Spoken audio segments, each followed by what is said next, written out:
როდესაც გუშინ ღამით გავრცელდა ინფორმაცია, რომ რუსთავი 2 დღეს საგანგებო ბრიფინგს მართავდა, გაჩნდა ვარაუდი, რომ პრესკონფერენციის შინაარსი საინფორმაციო ნაკადის სათავეებთან მესამე აქტორს, ნაციონალურ მოძრაობას დააბრუნებდა. წინასაარჩევნო კამპანიის დროს პარტიებისთვის საინფორმაციო აქტიურობა მოგეხსენებათ გადამწყვეტია და ნაციონალურ მოძრაობაზე უკეთ ეს ქართულ პოლიტიკაში ალბათ არავინ იცის. რა ვიცით ზუსტად, მოსმენა და თვალთვალი ცუდია, უკანონო მოსმენა და თვალთვალი ეს არის დანაშაული და ტოტალური მოსმენისა და თვალთვალის პრაქტიკა და ეს სისტემა არავინ უარყოფს, ექსპერტებიც ამას ამბობენ, პოლიტიკოსების და თავად ნაციონალური მოძრაობის წარმომადგენლების დიდად თავს არიდებენ, რომ ეს ასე არ არის. სააკაშვილის მმართველობის დროს გაიმართა ეს სისტემა, მაგრამ ეს არაფრით არ გაამართლებს მოქმედ ხელისუფლებას, თუ ის დაეყრდნობა და გამოიყენებს ამ სისტემას. ახალი ხელისუფლების პირობებში არანაირი რეგულაცია არ მიუღიათ, რომელიც მსგავსი უკანონო მოქმედებისგან მოქალაქეს დაიცავს, ამიტომ ვიდრე ეს რეგულაციები არ ამოქმედდება, ყოველთვის იქნება ეჭვი, რომ ეს გამართული სისტემა, რომელიც წინა მთავრობამ შექმნა, ამ სისტემას მოქმედი ხელისუფლებაც ძალიან კარგად იყენებს და გამოიყენებს.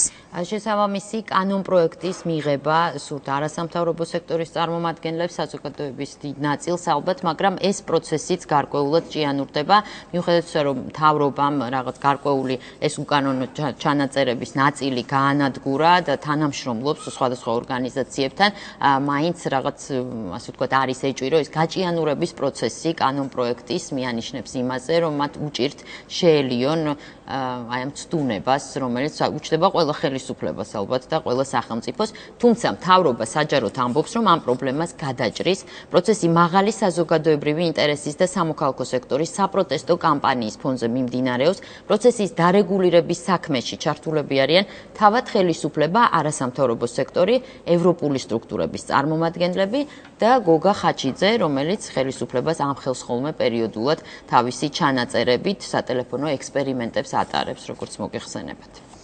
რა შეკითხვები გაჩნდა ამ ბრიფინგის შემდეგ, რომელიც დღეს გამართეს რუსთავი 2-ის ხელმძღვანელობამ და ჟურნალისტებმა ერთად. რამდენად სანდოა ეს მედია ორგანიზაცია, ეს გაჩნდა ერთი ასეთი შეკითხვა, რომ ეს არის მოქალაქეების პირად უფლებებზე და თავისუფლებაზე ზრუნვა, თუ ეს არის რაღაც პოლიტიკური პროცესის ნაწილი. და ასევე კითხვები იყო თავარი აქტორის, რომელიც ბრიფინგს მართავდა ნიკა გვარამიას მიმართ, რომელსაც უწოდეს ამ სისტემის ერთ-ერთი შემქმნელი და თავადაც თქვა ასეთი რამ მან თავის თავზე და ბოდიშიც მოიხადა. ოღონდ ჩდება შეკითხვა, ის რომ ეხლა ხელისუფლებაში ყოფილიყო, იტყოდა თუ არა ამ სისტემაზე უარს და ასევე ერთი შეკითხვა, რატომ იმსახურებს კაცრ სასჯელს ის, ვინც რუსთავი 2-ის ხელმძღვანელებს უსმენს და უთვალთვალებს და რატომ შემოიფარგლა მხოლოდ საჯარო ბოდიშით, როგორც თავად ამბობს ამ სისტემის ერთ-ერთი შემქმნელი. რა არ ვიცით ის, თუ ვინ მიაწოდა რუსთავი 2-ს ეს ჩანაწერი შინაგან საქმეთა სამინისტროდან, ვინ, როდის, როგორ და რა მიზნით დაამონტაჟა სათვალთვალო კამერა ტელევიზიის ხელმძღვანელების ოფისში, რომელსაც დღეს თავად თვალთვალის ობიექტები ვერაფრით პოულობდნენ, რატომ იყო სახელმწიფო დისკრეცია იმედის ჟურნალისტების მოსმენა 7 ნოემბრის აქციებამდე, თუ კი იმედი მაშინ პოლიტიკურ ინსტრუმენტს წარმოადგენდა და სახელმწიფო გადატრიალებას გეგმავდა და რატომ არის მედიის თავისუფლების შეზღუდვა პოლიტიკურად საეჭვო რეპუტაციის ტელეკომპანიის ტოპ მენეჯმენტის თათბირების თვალთვალი და ბოლოს დღის შეკითხვა იყო ალბათ ეს უფრო ჟურნალისტებისთვის და მე შეკითხვა მაქვს,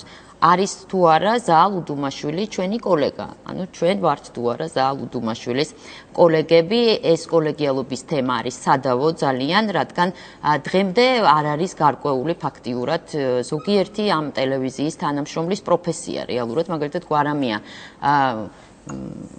პარტიული კადრია, არის ანუ პროკურორი იყო, ის ჩინოვნიკი ყოფილი მოხელე, არის ბიზნესმენი, ეს თემები არის სადავო დღემდე და ვიდრე არ გაირკვევა ალბათ ვინ არის სინამდვილეში კოლეგიალობაზე ლაპარაკით ცოტა რთულია. დღეს არ დარჩა საზოგადოების ლამის არც ერთი აქტიური წევრი, რომელმაც ამ თემაზე კომენტარი არ გააკეთა და ყველამ ერთხმად ამ ფაქტის სასწრაფო გამოძიება მოითხოვა, რასაც ჩვენც უერთდებით და პროკურატურამ თქვა, რომ ამ საქმეს გამოიძიებს, ამ შემთხვევას დღეს ქართული ოცნების დეპუტატი თამარ კორძაიეც გამოეხმაურა, კერძოდ საკუთარ გვერდზე სოციალურ ქსელში მან დაწერა, წაგიკითხავთ მის სტატუსს, არ მაინტერესებს რუსთავი 2 ვის მოსწონს და ვის არა, არ მაინტერესებს რუსთავი 2-ს ვინ ესიმპათიურება, ის რაც დღეს ამ ტელევიზიამ განაცხადა არის ამაზრზენი, არ დავინახო აქ რაიმე კომენტარი, რომ ეს მიკერძოებული ტელევიზია, ყველა ასეთია საქართველოში თავისუფალი გარემო მედიას. თამარ კორძაია არის დღეს ჩვენი გადაცემის სტუმარი და დიდი მადლობა მას მოგზანებისთვის და უსვამთ რამდენიმე შეკითხვას. თამარ საღამომშვიდობისა. მოგესალმებით. თქვენ სტატუსში წერდით, რომ ყველა ტელეკომპანია არის მიკერძოებული. შეგიძლიათ ჩამოთვალოთ რომელ არხებს გულისხმობთ? ყველა თავისთავად ნიშნავს ყველას. ამიტომ ჩამოთვლის აუცილებლობას ვერ ვხედავ. რატომ რამდენიმე არხია საქართველოში და იქნებ ჩამოგვითვალოთ მაინც. იცით რა არის, აქ მთავარი ის არის, რომ მიკერძოებულია თუ არა ტელევიზია, ეს არის ძალიან მოსახლეობის და მაყურებლის გადასაწყვეტი. თვითონ მაყურებელი განსაზღვრავს ამ საკითხს, იმიტომ რომ ის უსმენს ის საინფორმაციო საშუალებებს, ის უსმენს არხის მიერ მიწოდებულ ინფორმაციას და ასე შემდეგ. ეს მისი გადასაწყვეტია და მე რატო გავაკეთე ეს კომენტარი ამ ფორმით, ამასაც ეხლავე ავხსნი.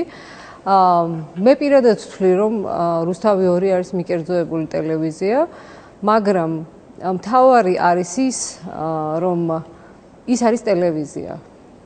ჩვენ შეგვიძლია შევაფასოთ ის როგორც მიკერძოებული, მაგრამ ჩვენ უნდა გქონდეს რწმენა იმისა, რომ ის საკუთარი ნებით არის მიკერძოებული და მას საკუთარი ხედვა აქვს ასეთი. მაგალითად არის ტელევიზიები, რომელსაც გაცხადებული აქვს თავიანთი ხედვა და ისინი ამბობენ პირდაპირ, რომ ისინი რაღაც აი ამ ღირებულებებს ემსახურებიან, მაგრამ მთავარი ამ შემთხვევაში რა არის? მთავარი არის ის, რომ ერთ-ერთი ყველაზე დიდი ტელევიზია საქართველოში აცხადებს იმას, რომ მას უსმენენ და არის ფარული ვიდეო ჩანაწერები აღმოჩენილი მასთან.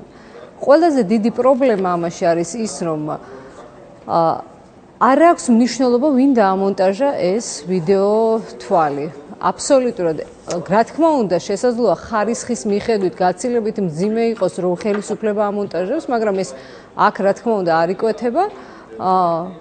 ყველა სავარაუდო შედეგი, რომელიც შეიძლება ყველა სავარაუდო ვერსია, რომელიც შეიძლება ამ საკითხთან დაკავშირებით არსებობდეს, ყველაზე მძიმედ ურტყამს მედიას. თუნდაც ის ვერსია, რომ განვიხილოთ, რომ თქვა შესაძლოა ეს თვითონ ტელევიზიამ გააკეთა და მან დაიწყო პროვოკაცია ამ თემის, ესეც არის სავალალო მედიისათვის, იმიტომ რომ აქაც ჩანს, რომ ის არის მიკერძოებული, მართული და ვიღაცის ნებას ემორჩილება, ვიღაცის ინტერესებს ატარებს. აი ეს არის კაბოდონ თამარ, მე მაქვს ერთი შეკითხვა, უბრალოდ თქვენი ამ სტატუსის შემდეგ ტელეკომპანია მაესტროს ერთ-ერთი დამფუძნებელი წერდა სოციალურ ქსელში, რომ აი ძალიან მაინტერესებს, რომ ჩვენ ვის მიმართ ვართ მიკერძოებული და იქნებ კაბოდონ თამარს კონდეს ამაზე პასუხი და ამიტომ მე მის შეკითხვას დაგისვამთ ახლა. კი ბატონო, დამისვით, მაგრამ პასუხს როგორც გავცემ ეს ჩემი გადასაწყვეტია, მე ამასთან დაკავშირებით ახლა არ მინდა კომენტარი.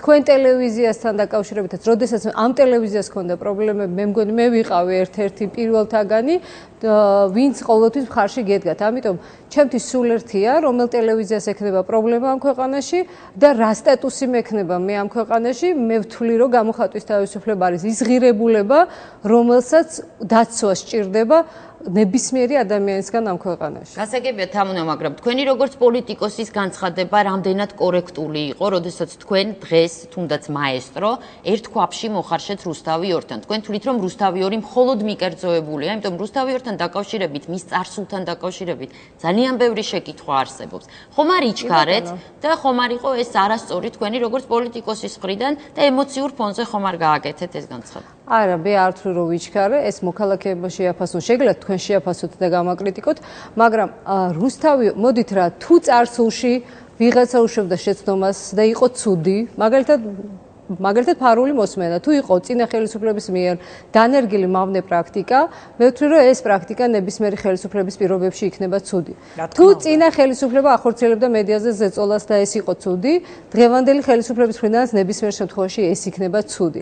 ამიტომაც ეს იყო პროვოკაცია ჩემი მხრიდან, იმიტომ რომ სულ ერთია მე ვიცოდი, რომ ზუსტად დაიწყებოდა ლაპარაკი იმაზე, რომ რუსთავი 2 არის მართული ტელევიზია, რუსთავი 2 არის, მე ვთვლი, რომ ეს ზედმეტი მორალისტობაა, მე გისმედით თქვენც აქვე და საუბრობდით იმაზე, ზაალ უდუმაშვილი შეიძლება თუ არა განვიხილოთ ეს ჩემი სუბიექტური აზრია, დიდბოდიშვილი. ეს არის ჩემი აზრი. თქვენ დაწერეთ განცხადება და მე გიკითხავთ ჩემი აზრების გამო. არა, თქვენ ხართ პოლიტიკოსი, თქვენ თქვით რომ ყველა მიკერძოებულია და ეხლა არ ამბობთ ვის მიმართ ვართ მიკერძოებულები და უნდა ამბობდეთ ამას თუ იწყებთ ლაპარაკს ამ თემაზე. სხვადასხვა პოლიტიკოს გაცილებით მეტი გამოხატვის თავისუფლება აქვს იგივე სამართლებრივად, ვიდრე ჟურნალისტს როცა ეთერში ზის. ესეც არის. ხო, მაგრამ როდესაც ის რაღაც ბრალდებას უყენებს ვინმეს, მაშინ უნდა დაასრულოს მისი ბრალდება. მე მახსოვს წარსულში ზუსტად რუსთავიორის ის შეცდომები, რომელიც სწორედ სოლიდარობას უკავშირდება. მე ძალიან კარგად მახსოვს, როდესაც იმედს ჰქონდა პრობლემა და მაშინაც გამოვდიოდი იმედის ინტერესების დასაცავად, რუსთავი 2 არ ინტერესებოდა ამ თემით და ჰქონდა აბსოლუტურად მაშინაც ჰქონდა მიკერძოებული. ანუ მე ვხედავ, რომ სწორედ მე უფრო გლობალურად უყურებ ამ საკითხს, ვიდრე ინდივიდუალური ტელევიზიებია.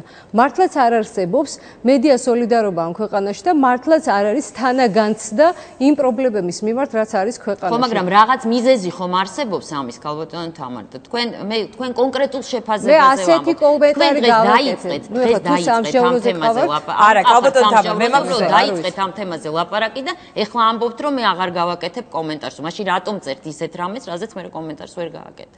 მე გავაკეთე კომენტარი და ვსაუბრობ და მე არ არსებობს თემა, ჩვენ კოლეგებთან თუ სხვა არხის წარმომადგენლებთან ურთიერთობებს თავად გავარკვევთ როგორმე. კი ბატონო, გაარკვევთ, არავინ ამაში არ გეცილებოთ. კი ბატონო, შეგიძლიათ გაარკვევთ, მაგრამ მე ვსაუბრობ მედია გარემოზე და როგორც პოლიტიკოს და პარლამენტის წევრ შესაძლოა პასუხისმგებლობა გქონდეს მეტი, რომ ეს გარემო იყოს უკეთესი.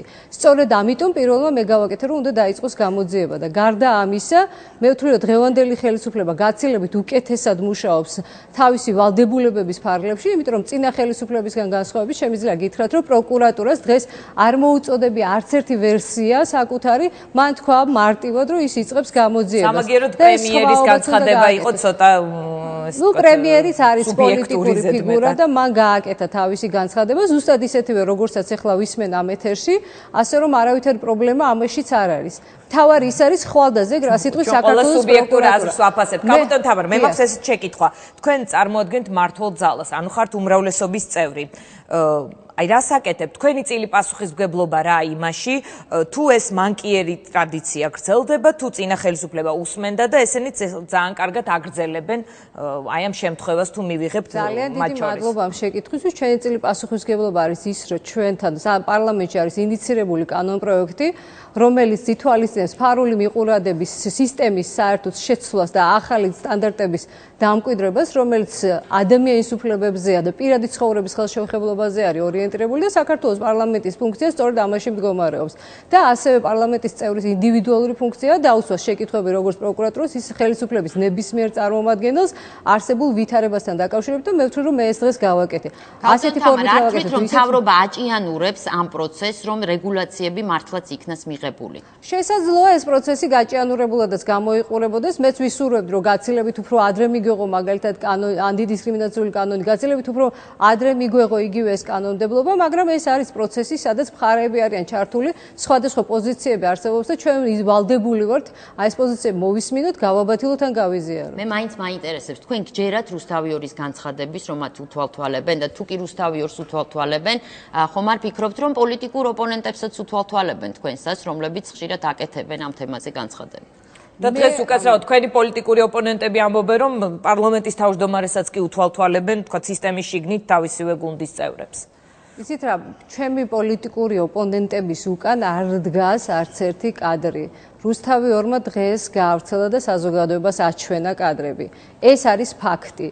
ეს ფაქტი ამ ფაქტის უკან რა დგას, ვინ დგას, ამაზე მე ვერ ვილაპარაკებ, იმიტომ რომ ნათელმხილველი ნამდვილად არა ვარ, ამიტომ არსებობს პროკურატურა და ამიტომ მიმართებ მათ ამ თვალსაზრისით, რომ გამოიძიონ დროულად ეს ყველაფერი და საზოგადოებას არ დარჩეს შეკითხვები, რა მოხდა, ვინ გააკეთა ეს და რამ გამოიწვია მსგავსი ტიპის ქმედებები ამ ტელევიზიაში. დიდი მადლობა, თამარ კორძაია, პარლამენტის